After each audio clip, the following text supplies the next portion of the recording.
Dear student, I am Vishali. Welcome you all to my channel. So आज start करते हैं video number 21, chapter number 3, motion in two dimension. Topic है Blasius theorem. Directly start करते हैं Blasius theorem से। Blasius theorem का statement और proof.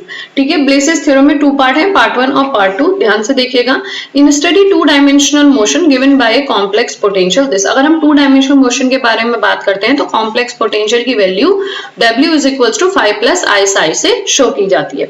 If the pressure thrust on the fixed cylinder of any shape are represented by force Fxy, जो pressure या thrust exist कर रहा है सिलेंडर पे उसको हम F से शो करेंगे, जो उसके जो फंक्शन होगा x और y का। And a couple of moment n about the origin of coordinates then neglecting the external forces is represented by x minus iy is equals to I rho by 2 integral c dw by dz का whole square dz and n is equals to real part of minus 1 by 2 rho integral dw by dz का whole square z dz. Rho is the density, okay, and integral are taking around the contour c of the cylinder. अब ध्यान से समझिए इसमें इसने क्या कहा है। इसने ये कहा है कि हम 2 डायमेंशनल मोशन के बारे में बात कर रहे हैं तो कॉम्प्लेक्स पोटेंशियल हम W से शो करेंगे। जो प्रेशर या थर्स्ट एग्जिस्ट कर रहा है सिलेंडर पे, तो सिलेंडर तो 3 डायमेंशनल बॉडी होगी, लेकिन हम यहाँ पे जो सिलेंडर होता है, सिलेंडर का सिर्फ जो सर्किल बनता है, इस सर्किल से कोई लिक्विड जा रहा है, उस पे हम वर्क कर रहे हैं।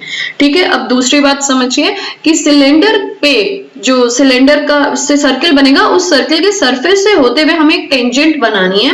वो टेंजेंट सर्किल के किसी स्मॉल सेगमेंट को टच करेगा। ठीक है, जिसे हम ds से शो करेंगे, और उस पे जो थ्रस्ट एग्जिस्ट होगा वो PdS होगा, जो कि थ्रस्ट होगा। ठीक है, सो यहाँ पे यही बना है। ध्यान से देखिएगा, पहले ग्राफ से समझाते हैं। ये ग्राफ बना है, x एक्सिस बनी है, यहाँ पे y एक्सिस है। ये सिलेंडर का एक पोर्शन है, दैट मींस कि सर्किल लेके चले हम। ठीक है ना, सिलेंडर के जो एक्सट्रीम एंड्स पे सर्किल होते हैं वो लेके चले। उस सर्किल के किसी स्मॉल सेगमेंट को ज्वाइन करती हुई एक टेंजेंट हमने बनाई है। ये टेंजेंट थीटा एंगल ड्रॉप करी with respect of x axis. इस पर्टिकुलर पॉइंट को जिसको टच करेगी, इसको कैपिटल P से शो किया गया, जिसके कोऑर्डिनेट ऑब्वियसली xy होंगे।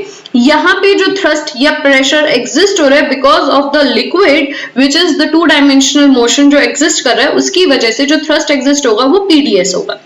ठीक है, जो थ्रस्ट एग्जिस्ट करेगा वो PdS एग्जिस्ट करेगा, और थ्रस्ट से जाती है PdS, यहाँ पे जो थ्रस्ट एग्जिस्ट करेगा PdS करेगा, तो उसको हमने एक लाइन से ज्वाइन करा। ये इनवर्ड नॉर्मल शो करा कि इस पे नॉर्मल बना रहे हैं, और वो भी x एक्सिस के रिस्पेक्ट में। तो जो एंगल ड्रॉप करेगा वो 90 प्लस थीटा करेगा। ठीक है, इस PdS के यहाँ पे हमने 2 कंपोनेंट बनाए, जिसको हम कहेंगे PdS sin 90 प्लस थीटा, और इस कंपोनेंट को जो इसके अपोजिट डायरेक्शन में कंपोनेंट जाएगा, that means parallel to y axis component जाएगा, उसको हम कहेंगे PdS cos 90 प्लस थीटा। ठीक है, क्योंकि PdS वाली जो लाइन है वो 90 प्लस थीटा एंगल ड्रॉप करी with respect of x axis. Fine, अब आप इसको यहाँ से प्रूफ से समझिए। So I hope that will be more clear to you. I just erase it all. Consider an element ds of an arc. Arc का कोई छोटा सा पोर्शन ले लिया जिसको हमने ds से शो किया। Surrounding the points, capital P point लिया है, which is the function of x and y, that means which depend on the coordinate x and y of the fixed cylinder. C denote the boundary of the shape and the size. Let the tangent at the point P. P point से यहाँ पे P point ले लो। इस P point से होती हुई जो tangent है, that makes an angle theta with the x axis, so that the inward normal at P. P से जो inward normal बनाया गया will make 90 plus theta with respect of x axis. The thrust PdS at P acts along inward normal. जो thrust exist करेगा इस point PdS पे, वो होगा PdS, small PdS। जो पॉइंट है वो कैपिटल P से शो कर रहे हैं। ठीक है, वो इनवर्ड नॉर्मल है तो वो एंगल 90 प्लस थीटा बना रहा है। उसके 2 कंपोनेंट ले लिए, that I already told you, PdS sin 90 plus theta, यहाँ पे वही दिया गया, और ये है इसका y एक्सिस के अलॉन्ग जो कंपोनेंट होगा वो PdS cos 90 प्लस थीटा। सो PdS sin 90 प्लस थीटा को हम कैसे लिख सकते हैं? PdS sin थीटा, और यहाँ पे आपको माइनस साइन आ जाएगा, तो यही लिखा गया माइनस PdS sin थीटा। इसी तरीके से PdS cos 90 प्लस थीटा को आप लिख सकते हो PdS cos थीटा, तो यहाँ पे यही लिखा गया। ठीक है, क्योंकि वो x एक्सिस के पैरेलल है तो हम इसको लिख सकते हैं x is equals to integral PdS sin theta minus sine ठीक है। y को हम लिख सकते हैं pds cos theta integral with respect of the curve. हमें फाइंड करना था फर्स्ट पार्ट में x minus i Y. So x minus i Y जो हम लिखेंगे तो उसको कैसे लिख सकते हैं, देखिए इंटीग्रल c कॉमन रहेगा, p आप कॉमन ले लोगे, दोनों में है, ठीक है। इसी तरीके से माइनस साइन थीटा लिख लिया और minus times of I cos theta, ठीक है। ये आई होप ये स्टेप क्लियर होगी। अब इसको ध्यान से देखिएगा, इस स्टेप से यहाँ स्टेप हमने कैसे लिखा, x minus i y is equal to integral c। अब p तो कॉमन लेना ही है, साथ में हमने i भी कॉमन लिया। जब i कॉमन लिया तो आप देख सकते हो कि माइनस भी कॉमन ले रखा है, सो माइनस i कॉमन लिया तो it will B cos theta. Fine, cos theta जब आपने कॉमन लिया है तो साइन के पास माइनस सिंबल है, सो आई स्क्वायर की वैल्यू क्या होती है, -1 हम आई हमने कॉमन ले रखा है माइनस के साथ, तो हमें यहाँ क्या मिल जाएगा, इनसाइड में माइनस आई, सो यहाँ पे बन जाएगा minus i sine theta DS. I hope ये स्टेप क्लियर होगा। सो इसको इक्वेशन नंबर 1 मान लिया।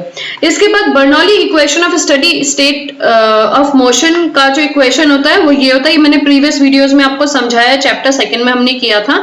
P that means pressure upon density plus half of Q square that means velocity is equals to constant, ठीक है। कांस्टेंट को आप कुछ भी ले सकते हो, यहाँ कैपिटल ए से शो किया गया। सो हमें यहाँ पे एक्चुअली स्मॉल p की वैल्यू चाहिए, इसको स्मॉल p मान लीजिए, स्मॉल p की वैल्यू निकालनी है, ठीक है ना। स्मॉल p की वैल्यू कितनी है, सो स्मॉल p कैसे निकलेगा, a minus half of q square, इस तरीके से लिख लिया, इनटू रो लिख लिया, तो ये p की वैल्यू होगी। So p is half of a minus half of q square into rho, इसको 2 मान लिया। सो यहाँ 1 में हम 2 की वैल्यू को पुट कर सकते हैं। सो वैल्यू क्या बन जाएगी, x minus i y is equals to minus i integral a minus half of q square bracket close rho. Fine, यहाँ तक। फिर ये वाला कॉपी हो जाएगा cos theta minus i sine theta ds। I hope ये क्लियर होगा। अब इसमें हम इसको स्प्लिट कर सकते हैं, ठीक है। तो स्प्लिट करते हैं, देखिए आई ऐसे रहेगा, integral a rho this full यहाँ पे ऐसे आ गया। इसी तरीके से half of q square rho, so यहाँ पे आ गया half of q square rho by 2 and this all, ठीक है। e to the power i theta का फॉर्मूला आपने पढ़ा होगा, which is equals to cos theta plus i sin theta. Fine, so इसको मैं यहाँ पे क्या लिखा है, cos theta minus i sin theta, तो माइनस है तो यहाँ भी माइनस हो जाएगा। सो ये वैल्यू यहाँ लिख देते हैं, देखिए i रो a सब बाहर निकाल दिया, जो कांस्टेंट था integral cos theta minus i sin theta ds plus i rho 2 q square, और ये जो वैल्यू थी इसको e to the power minus i sin i theta ds लिख दिया, ठीक है। dx by ds is equals to cos theta. Fine, और इसी तरीके से dy by ds आपका sin थीटा हो जाएगा।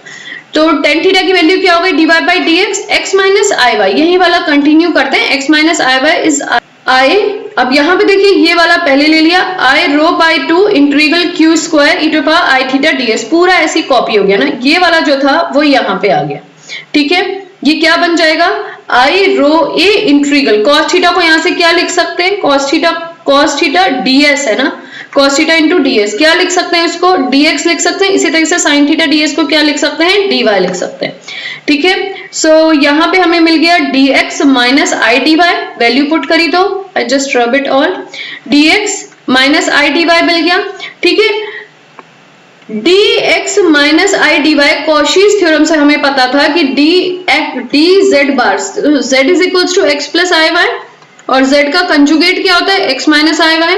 इसको जब डिफरेंशिएट करेंगे dz bar is equals to dx minus i dy, Cauchy's theorem के अकॉर्डिंग ये 0 हो जाता है। सो ये इंटीग्रल की वैल्यू 0 बन जाएगी बिकॉज dz बार इज 0। यहाँ पे लिखा है कॉशीज थ्योरम।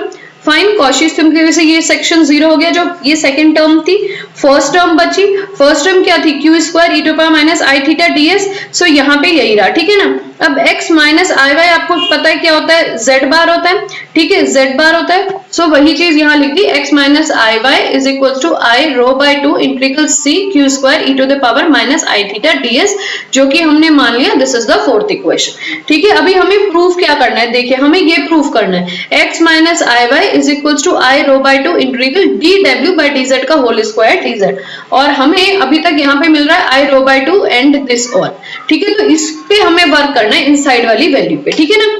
सो अब आगे देखते हैं, u and v be the velocity components, u और v दो वेलोसिटी कंपोनेंट्स हो जाएंगे, क्योंकि q को हम ui plus vj plus wk represent करते हैं, है ना। सो एक्स डायरेक्शन के लिए u और y डायरेक्शन के लिए v. So u and v be the components, then we know that dw by dz को हम कैसे लिख सकते हैं, माइनस u प्लस iv.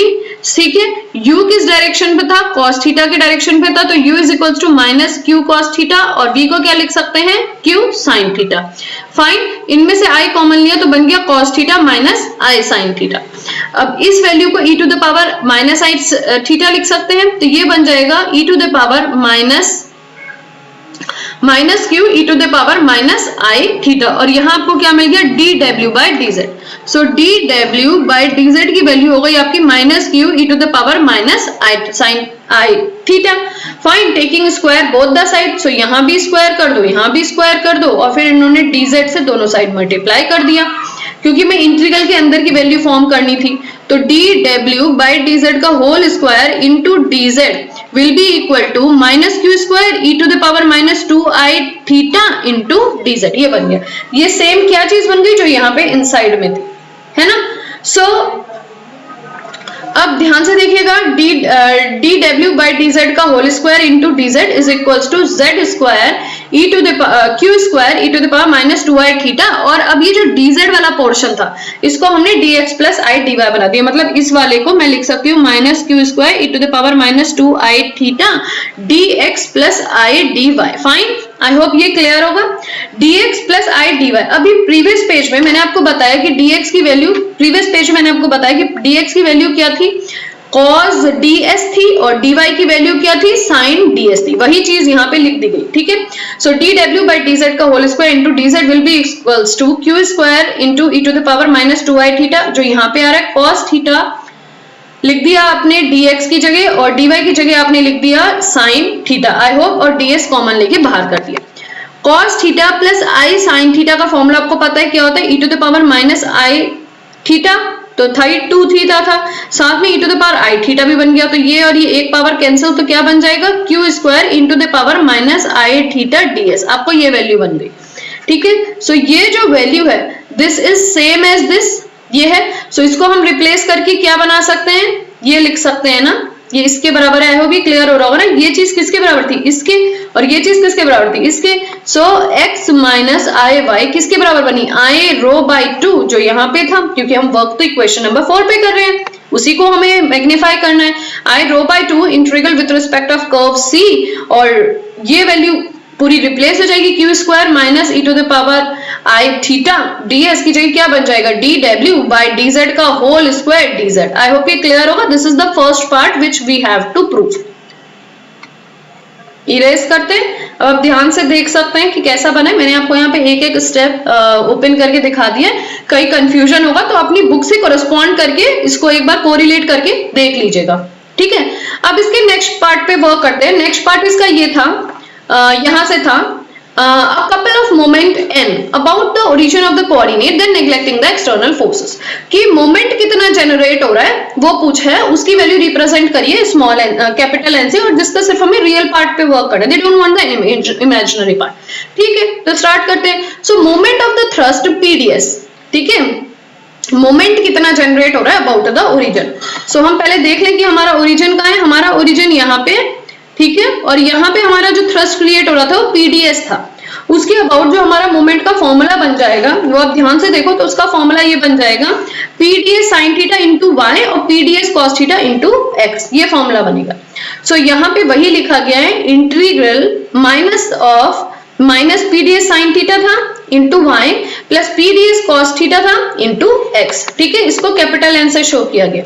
अब इसको आप थोड़ा और अच्छे से समझेंगे तो देखो इसको क्या लिखा हुआ है, ये है डीएस साइन थीटा वाई, ठीक है, और ये है पीडीएस कॉस थीटा एक्स. तो यहाँ पे लिखा गया देखो माइनस माइनस प्लस और वाई साइन थीटा, और फिर लिखा है एक्स कॉस थीटा और डीएस कॉमन करके बाहर कर दिया.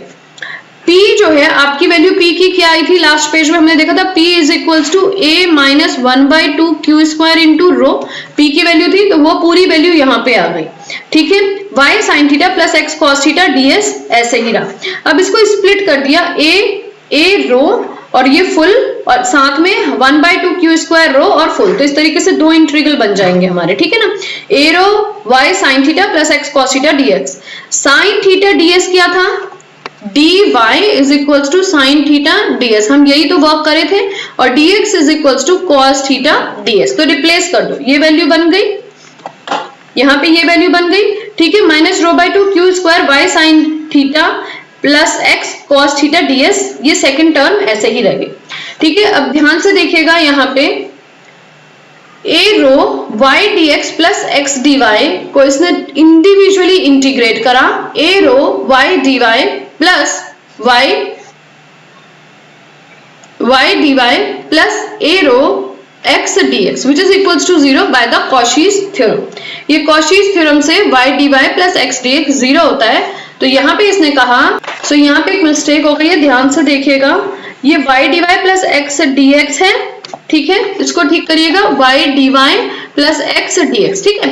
अब y dy plus x dx जब इसको आप टर्म वाइज स्प्लिट करके इंटीग्रेट करोगे तो y dy integral and integral x dx Cauchy's theorem से क्या हो जाता है 0, सो दैट मींस जो पहली टर्म थी दैट इज इक्वल्स टू 0। सो इसमें जो ये पहली वाली टर्म आई, ये फर्स्ट टर्म क्या बन गई आपकी 0। अब हमें वर्क करना है सिर्फ सेकेंड टर्म पे, ठीक है ना, जिसके पास हमारे पास माइनस सिंबल है, ठीक है। और सेकंड टर्म जो हमारी थी वो हमारे पास क्या बची, इसको ध्यान से देखिएगा, it will be n is equals to minus rho by two integral q square into z e to the power minus i theta ds। ये थी, ध्यान से देखिएगा, minus rho by two q square y sine theta plus x cos theta ds, हमारे पास ये है। मैं यहाँ पे एक बार लिख देती हूँ आपको समझाने के लिए, n is equals to minus rho by two integral q square y sin theta plus x cos theta ds, हमारे पास ये आई है सेकेंड टर्म, ठीक है, y sin theta plus x cos theta ds। और हमें क्या चाहिए, हमें ये चाहिए, फाइन, हमें ये प्रूफ करके दिखाना है कि it is equals to real part of minus rho by two integral c z dw by dz whole square dz। अब ये यहां से यहां कैसे आएगा आपको ये देखना है, ठीक है। तो अब ध्यान से देखिएगा, क्यू स्क्वायर ऐसे ही रहेगा, y sine theta plus x cos theta से ये आना, यहां से हमें ये कैसे मिलेगा, तो आप ध्यान से देखिएगा, जब हम q square into z e to the power minus i theta ds को सॉल्व करते हैं, ध्यान से देखिएगा, मैंने इसीलिए यहाँ पे रफ लिखा है समझाने के लिए, क्योंकि ये स्टेप नहीं समझ में आता बहुत सारे स्टूडेंट्स को, इसीलिए मैंने यहाँ पे लिखा है q square into z e to the power minus i theta ds। इसको कैसे लिखा है ध्यान से देखिएगा, सो ये हम सिर्फ अंदर वाले पोर्शन पे वर्क कर रहे हैं। क्यू स्क्वायर ऐसे ही रहेगा, z को मैं x प्लस आई वाई लिख सकती हूँ ना, और ई थीटा को मैं लिख सकती हूँ cos theta minus i sine theta, ds भी छोड़ दीजिए। जब आप इसको मल्टीप्लाई करोगे तो हमें क्या मिल जाएगा, क्यू स्क्वायर ऐसे ही रहेगा, x cos थीटा, ठीक है, माइनस में i x sine theta plus में i y cos theta minus minus और i square is minus, minus minus plus y sine theta, fine, तो हमें ये मिल जाएगा, और साथ में ds भी हमारा चल रहा है। अब मैं अगर इसके इमेजिनरी पार्ट्स को एक साथ लूं और रियल पार्ट को एक साथ लूं तो x cos theta plus y sin theta, so मुझे मिल जाएगा q square x cos theta plus y sin theta, और यहां से आप i कॉमन लेके समथिंग इमेजिनरी वाला आपको मिल सकता है। मैं सिर्फ रियल पार्ट पे काम कर रही हूँ, real part of this q square into this ds, ये मुझे रियल पार्ट मिल गया। ये जो रियल पार्ट है, ये रियल पार्ट एग्जैक्टली क्या है, ये है आपके पास जो था minus rho by two q square x cos theta y sin theta ds। तो इस पार्ट को हम कैसे लिख सकते हैं, real part of minus rho by two integral q square, और साथ में हमने यहाँ पे क्या लिया था, z e to the power minus i theta ds, ऐसा लिख सकते हैं, ठीक है, फाइन। अब यहाँ पे यही मैंने दिखाया है कि इस पार्ट को जब आप सॉल्व करोगे तो आपको ये पोर्शन मिलेगा जो इसका रियल पार्ट है, और ये इसका इमेजिनरी पार्ट है, तो वो हम नहीं देखेंगे, हम सिर्फ रियल पार्ट पे वर्क करेंगे। सो इस स्टेप से, ये जो प्रीवियस स्टेप था ये वाला, इस स्टेप से डायरेक्टली हम ये स्टेप लिख सकते हैं कि real part of minus rho by two integral c q square z e to the power minus i theta ds। I hope ये क्लियर होगा। अब आप q square e to the power minus i theta ds पे work करेंगे। Previous page पे मैंने आपको समझाया था q square e to the power minus i theta ds को हम क्या लिख सकते हैं, dw बाई dz का होल स्क्वायर dz, ठीक है, फिफ्थ इक्वेशन। फिफ्थ इक्वेशन को जब मैं यहाँ पे यूज करूंगी तो ये q square e to power minus i theta ds replace हो जाएगा dw बाय dz का होल स्क्वायर इनटू dz से। सो यहाँ वही किया गया, z ऐसी आ गया, dw बाय dz का होल स्क्वायर dz आ गया। फाइन, मैं एक बार ये पूरा इरेज करके आपको दिखा देती हूँ। सो यहाँ पे हमें जो प्रीवियस स्टेप मिला n इक्वल्स टू समथिंग वाला, उसका फर्स्ट पार्ट 0 और सेकंड पार्ट को जो हमने सॉल्व किया तो यहाँ पे हमें मिला कि उसको हम ऐसे लिख सकते हैं, और ये वाला इक्वेशन नंबर 5 को यूज करके इसको हमने ऐसे लिखा, और ये जो हमें वैल्यू मिली है n की, this is your final answer जो सेकंड पार्ट को प्रूव करता है। ठीक है, और यहाँ वाले स्टेप से ये वाला जो स्टेप आया उसके लिए मैंने यहाँ पे आपको सॉल्यूशन सॉल्व करके दिखाया है। ठीक है, सो एक बार चलते हैं दोबारा ब्लेसियस थ्योरम पे। ब्लेसियस थ्योरम का जो फर्स्ट पार्ट था हमने ये प्रूव किया, और जो सेकंड वाला पार्ट था अब आप देख सकते हो, आपको आई होप क्लियर होगा, n is equal to real part of -1/2 rho integral dw by dz का होल स्क्वायर z dz। ठीक है, ये वैल्यू आई है। आई होप ये क्लियर होगा। अगर ये वीडियो आपको समझ में आई हो तो प्लीज चैनल को जरूर सब्सक्राइब करें, क्लासमेट्स के साथ इन वीडियोस को शेयर करें। Till then goodbye and take care and thanks for watching my video.